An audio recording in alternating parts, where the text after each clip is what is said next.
Բարև ձեզ, օր լրատվական ծրագիրը սկսում է աշխատանքը հանրայինի ուղիղ եթերում։ Ադրբեջանա-Ղարաբաղյան հակամարտության շուրջ ոչ մի փաստաթուղթ չի կարող ստորագրվել առանց Ստեփանակերտի մասնակցության։ Այս մասին այսօր հայտարարել է Հայաստանի արտգործնախարար Էդվարդ Նալբանդյանը։ Ըստ Նալբանդյանի այս մասին ասվում էր Վիեննայում ԵԱՀԿ գլխավոր գրասենյակում պահվող բանակցային փաստաթղթերում։ Մի օր կհրապարակվեն այդ բոլոր փաստաթղթերը եւ դուք կտեսնեք, որ բոլորի մեջ ասված է. Լեռնային Ղարաբաղի ներկայացուցիչները պետք է մասնակցեն բուն խաղաղության պայմանագրի մշակմանն ու բանակցություններին։ Սա ի դեպ եռանախագահող երկրների համաձայնությամբ է որոշվել։ Անհնար է որևէ համաձայնության գալ եւ որոշում կայացնել առանց արցախյան կողմի, ասել էր Նալբանդյանը։ Հայաստանի արտգործնախարարը նաեւ չի բացառել հուլիսին ադրբեջանցի գործընկերոջ հետ հանդիպումը, ինչի մասին ավելի վաղ հայտնել է Էստոնիայի արտգործնախարարի հետ համատեղ մամուլի ասուլիսում։ ՌԻԱ Նովոստիի դիվանագիտական աղբյուրների համաձայն հանդիպումը նախատեսվում է հուլիսի 11-ին ավստրիական Մաուերբախ քաղաքում։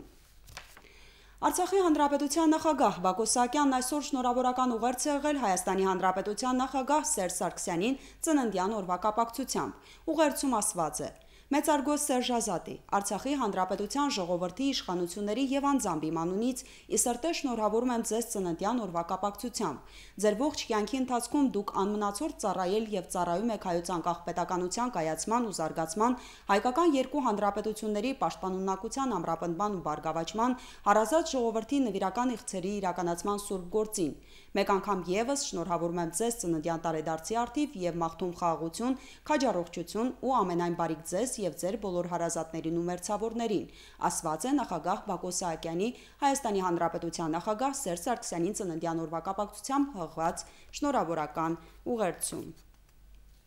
Կրկին Արցախում են երաժշտություն հանուն խաղաղության միջազգային բարեգործական նախագծի երաժիշտները։ Նախագիծը աջակցություն է ցուցաբերում հակամարտության գոտիներում բնակվող երիտասարդ երաժիշտներին եւ երաժշտության միջոցով խթանում միջմշակութային համագործակցությանը։ Նախաձեռնության հեղինակները Ստեփանակերտի Սայաթ-Նովայի անվան երաժշտական քոլեջում հանդես են եկել համերգով ու վարպետության դասերով։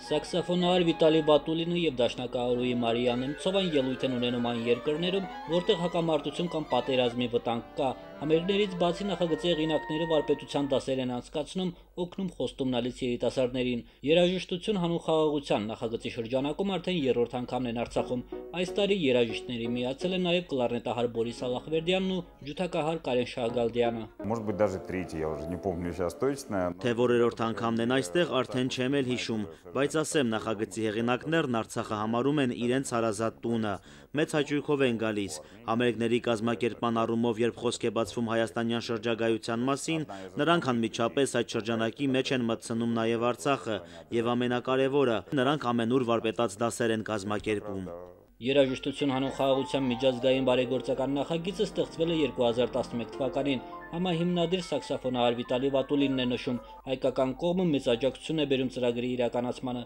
Վերհիշում է, որտեղ էլ ելույթ են ունենում, արձագանքը նույնն է։ Հանդիսատեսն իր երախտագիտությունն է հայտնում հուզմունքով։ Ասում է, երաժշտությունը սահմաններ չի ճանաչում, կապ չունի թե որ լեզվով ենք խոսում կամ որ կրոնն ենք դավանում։ Мы начинали с 5 стран. Սկզբնական շրջանում մեր նախագիծն իրականացրինք 5 երկրում, հետո նաև ընդլայնվեց մեր աշխարհագրությունը, քանզի չկարգավորված հակամարտություններով ու բնական աղետներից տուժած երկրների թիվը տարեցտարի ավելանում է։ Ցավալի է, բայց փաստ, Հայաստանն առաջին երկրներից է, որտեղ էլ կյանքի կոչեցինք մեր մտահղացումը, փորձում ենք հաճախակի լինել այստեղ ամենուր պահել կապը։ Армения это у нас одна из первых стран, куда мы поехали. Мы стараемся не терять контакты, быть здесь как можно чаще. Երաժշտություն հանուն խաղաղության միջազգային բարեգործական նախագծի համահիմնադիրներից դաշնակահարուհի Մարիա Նեմցովան անկեղծանում է, միշտ էլ ոգևորությամբ է ընդունում Արցախում հանդես գալու առաջարկը, ասում է, սա մի հնարավորություն է բացահայտել տաղանդավոր նոր երաժիշտների, իսկ այդ առումով արդեն արդյունքները շոշափելի են։ Ваша землячка Анаիта Ռուշանյան выиграла. Օրինակ նախանցած մեր այս միջոցառման հաղթող ճանաչեցինք ձեր հայրենակից դաշնակահարուհի Անահիտ Արուշանյանին։ Դա ճիշտն ասած մրցույթ չէր։ Այդուհանդերձ մենք նրան ներկայացրինք որպես տարվա նախագծի հաղթող եւ հնարավորություն տվինք նրան նվագել մեզ հետ ծրագրի շրջանակներում։ Այնպես որ մեր կապն Արցախի հետ ամուր է։ Очень тесно связаны с Нагорным Карабахом. Իսկ արմատներով արցախցի Լոս Անջելեսաբանակ տաղանդավոր երաժիշտ աշխարհում որպես լավագույն կլարնետահար ճանաչված Բորիս Ալախվերդյանին բարեգործական այս նախագիծը հնարավորություն տվեց առաջին անգամ տեսնելու բացահայտել հայրենի եզերքը։ Музыка обязательно спасет мир. Երաժշտությունն անպայման կփրկի աշխարհը, որովհետև դա լեզու է, որով խոսում է ողջ երկրագունդը։ Բերեմ մի օրինակ, երբ ես Ամերիկայում էի սովորում, առաջին տարին վատ էի խոսում անգլերեն, եւ իմ դասատուն ստիպված էր ամեն ինչ բացատրել երաժշտության լեզվով։ Դա մեզ մոտ շատ լավ հաջողվեց, եւ կարելի է ասել բավականին երկար ժամանակ օգտվում էի երաժշտության լեզվից։ Նախաձեռնության հեղինակներն ամեն անգամ համերգներից ու վարպետաց դասերից հետո ընտրում են շնորհալի պատանի երաժիշտների մասնակիցը դարձնում իրենց հաջորդ հյուրախաղերին։ Այս անգամ նույնպես բացառություն չի լինի։ Գենադի Երեմյան, Աշոտ Գասպարյան, օր։ 48 ժամ լուսանկարել Շուշին եւ ամբողջ է զետեղել մեկ պատկերագրքում։ Համազգային հայ կրթական եւ մշակութային միության այս նախաձեռնությանն արձագանքել են լուսանկարիչներ Արցախից, Հայաստանից եւ Վրաստանից։ Նրանք այսօրվանից աշխատում են Բերդաքաղաքում, անմահացնում Շուշիի ամեն վայրկյանն ու ամբողջ հմայքը։ Նախաձեռնության հիմքում որքան պատմամշակութային քաղաքը, նույնքան էլ քաղաքի բնակիչներն են։ Իսկ պատկերագիրքը նախատեսում են հրատարակել հայկական երկու հանրապետությունների հռչակման 26-րդ տարեդարձի առթիվ։ Աշխատանքների աջակցում է մշակույթի եւ երիտասարդության հարցերի նախարարությունը։ Նարեկացի արվեստի միության Շուշիի մասնաճյուղում լուսանկարիչները հետաքրքրվում են քաղաքի կյանքով, ինչ է փոխվել այստեղ, հարցերի պատասխանները լսում են Շուշիի քաղաքապետից, բայց դրանք տեսնելու եւ անմահացնելու առաքելությամբ են այստեղ։ 48 ժամ լուսանկարիչներն աշխատելու են Շուշիում, լուսանկարելու քաղաքի կյանքն իր բոլոր երանգներով։ Մենակ քաղաք եթե լուսանկարվի, հետաքրքիր չի, բայց Շուշին երբ որ մարդիկ են ապրում, մարդիկ են ծնվում, մարդիկ են մահանում, զինվոր են ունենում, հարսանիքներ են լինում, այդ ամբողջը այդ մի ուլունքի վրա շարած Շուշիի հիշողությունն ու ապագան։ Մեր հիմնական նպատակը նաև հենց այդ է։ Եվ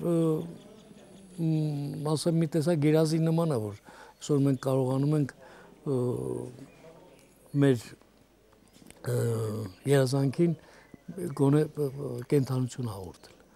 եւ դրա ամենամեծ ճակերտավոր մեղավորը Շուշին է։ Համազգային հայ կրթական եւ մշակութային միության նախաձեռնությանը մասնակցում են լուսանկարիչներ Արցախից, Հայաստանից եւ Վրաստանից։ Նրանց աշխատանքը համակարգում է Գերման Ավագյանը, հայտնի լուսանկարիչը քաղաքի հետ կապված է, պարբերաբար այցելում եւ լուսանկարում է Շուշին ու նրա բնակիչներին։ Մենք ուզում ենք ռեալ մարդկանց կյանքը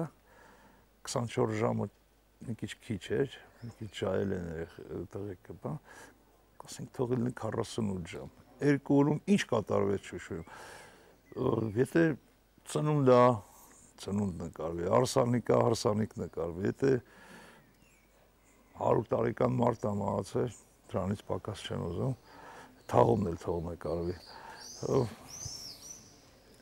Ոնց են ապրում։ Ու քաղաքը մենակ շենքեր չեն, քաղաքը քաղաքացին է, որ քաղաքն է ստեղծել։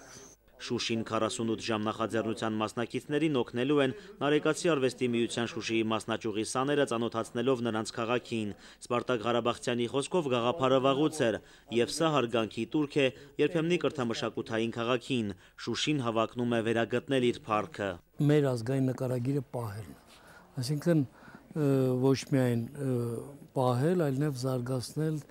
եւ հնարավորություններ տալ ավելի այդ առաջընթացն ապրելու։ Ինչի համար Շուշին։ Նախ Շուշին մեր այսօր առանց չափազանցության մեր հայոց Երուսաղեմն է։ Իսկ միտեղ որտեղ որ ամբարված է քո պատմությունը, քո հիշողությունը, քո հերոսական դրվագները, դա սովորական տարածք չի։ Դրա համար Շուշին սովորական տարածք չի։ Դրա համար Շուշիից սկսել նշանակում է նաև քո վերադառնալ քո հիշողությանը։ Իսկ եթե չես վերադառնում հիշողությանը, ուրեմն դու ապագա չունես։ 48 ժամում կատարված Շուշիի լուսանկարները զետեղվելու են մեկ պատկերագրքում։ Այն նախատեսում են հրատարակել հայկական երկու հանրապետությունների հռչակման 26-րդ տարեդարձի նախաշեմին, որին աջակցում է մշակույթի եւ երիտասարդության հարցերի նախարարությունը։ Նարեկ Սահակյան, Բենիկ Ղարախանյան, օր։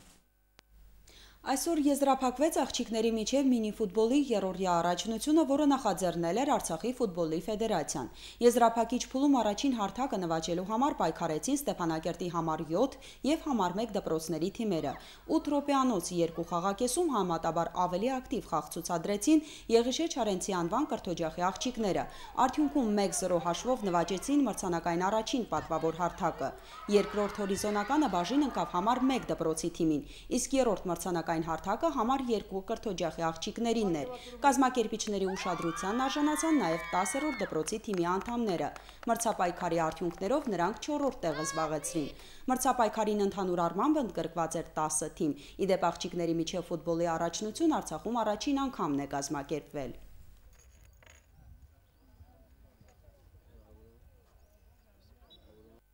Ես կասեի, որ հիմքը դրվեց։ Շնորհավորում եմ բոլոր մրցանակային թիմերին, մրցանակային տեղ զբաղեցրած թիմերին։ Ես չէի ասի, որ կային տաղանդավոր աղջիկներ, ֆուտբոլիստուհիներ, բայց որոշ տեխնիկա-տակտիկական որակներով օժտված ֆուտբոլիստուհիներ մենք գտանք, որոնցով էլ պետք է հետագայում կազմավորենք թիմ։ Կզարգանան, երևա հետագայում այդ թիմը ինչ մրցաշարերում պետք է մասնակցի։ Այս ժամի համար նախատեսել ենք այսքանը, հետևեք իրադարձությունների զարգացմանը ժամը 20-ին, մինչ այդ ժամը։ Հանրապետության տարածքում կդիտվի պարզ առանց ձեղումների եղանակ, վարկյանում 3-ից 8 մետր արագությամբ հարավ-արևմտյան քամի, օդի ջերմաստիճանը գիշերը 18-ից 23, ցերեկը 28-ից 33 աստիճան տաքություն։